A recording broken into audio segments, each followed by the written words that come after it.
So to decide how much poison we can consume without hurting ourselves, there are ways to do that by seeing how much of the poisoned food you actually consume. Okay, and this is done by looking at amount of mercury in a fish and so on.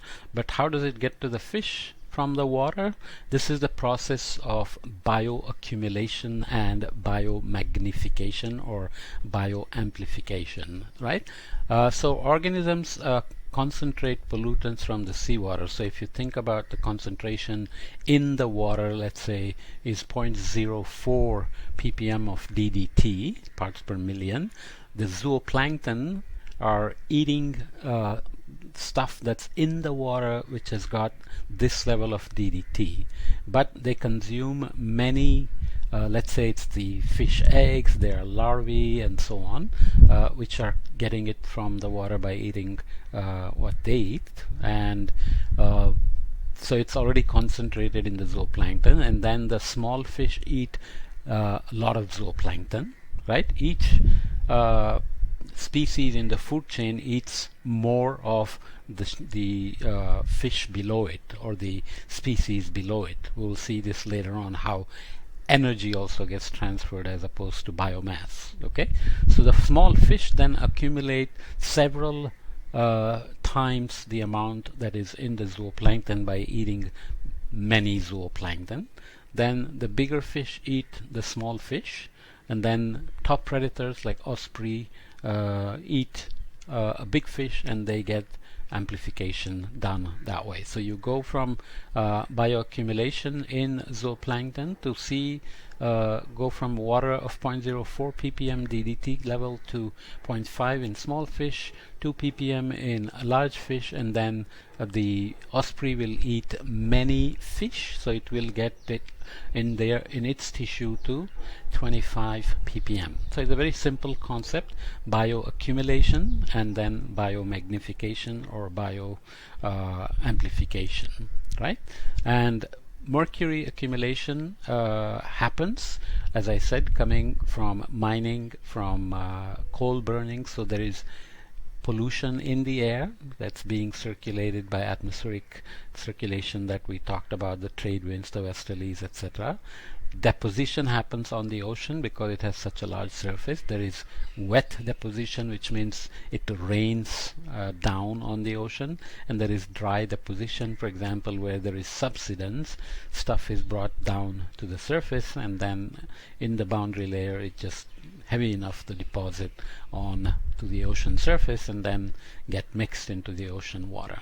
So the safe levels of mercury then determined by how much mercury there is, how much fish people eat, and then the minimum ingestion rate of mercury to cause damage, neurological damage. Mercury causes neurological damage. So yes, you will be consuming some mercury by consuming fish, but there are also other pollutants you consume when you consume meat or other forms of food.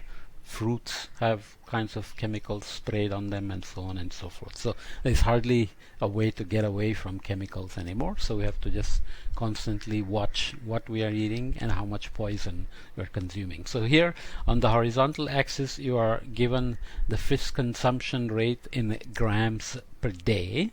Remember, in the food pyramid, fish is a recommended food item.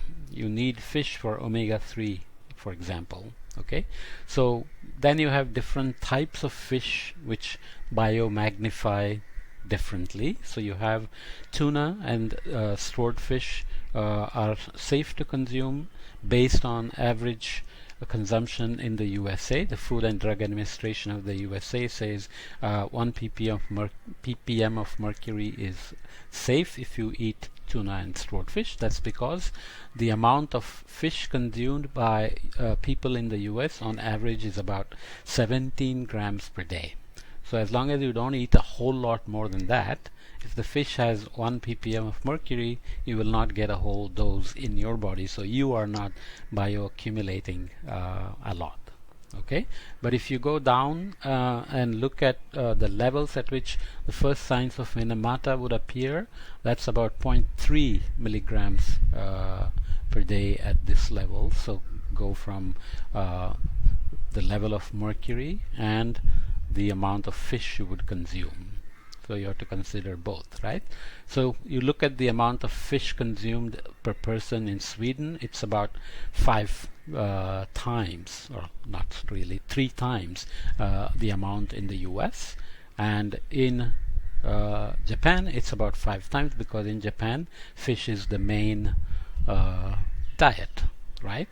And you can see that the amount of mercury they can allow in their fish has to be much lower, because they're consuming so much more fish. So at some point the scale becomes non-linear, and then it's extremely dangerous in the fish at that level of mercury, or at that level of fish consumption. So you don't want to be eating more than about 100 grams of fish per day. Okay, because basically you're going to get into danger level, or you don't want to consume fish that has mercury at 10 ppm or 100 ppm and so on. Trace quantities, but still very dangerous. Okay, what are the non-point source pollution and trash getting in? You see these signs in the US a lot. No dumping with this dolphin sign. Many people actually assume that the drainages on the streets and so on are taking all the runoff from the roads and the fields. People think that is somehow treated before it is released into the coast. Actually, it's not. It's just directly dumped into the coast. Okay, so it's a lot of poison. Remember, we talked about the dripping oil that makes it into the coast and is a significant source of petroleum pollution in the marine waters. Imagine everything else that's going with this drainage. Okay, so pollution enters the ocean from many sources, and of course it sweeps in all the trash, pesticides, fertilizers, road oil that I mentioned. So the source can be difficult to pinpoint because it's coming from distributed or non-point sources. What are the kind of trash you get in? Cigarettes, cigarette filters, others, which includes many things like clothing and so on, plastic bags, bottles and cans, very common, all the cold drinks and alcohol and so on being consumed, cups, plates, utensils, etc., that are not necessarily biodegradable, bottle caps and lids, right? All these bottles you're carrying, many people are very careless with the caps. It just gets thrown around on the road, etc. Food containers and wrappers. People go to the beach, have a nice picnic and so on, and they're not careful about trashing. So this is a huge problem. Many million tons around the world get into the ocean in this way. There are strict rules in some places, but even then implementation is not easy. It has to be your own voluntary commitment to not trash places and always put the trash in the trash can. But again, trash can is going to be on a land dump, it's going to be emptied on a land dump, or it's going to be burned, depending on how safe it is considered to be burned. Burned trash releases a lot of chemicals and aerosols into the atmosphere. So the best strategy is just to reduce the amount of trash. Just reduce trash you produce.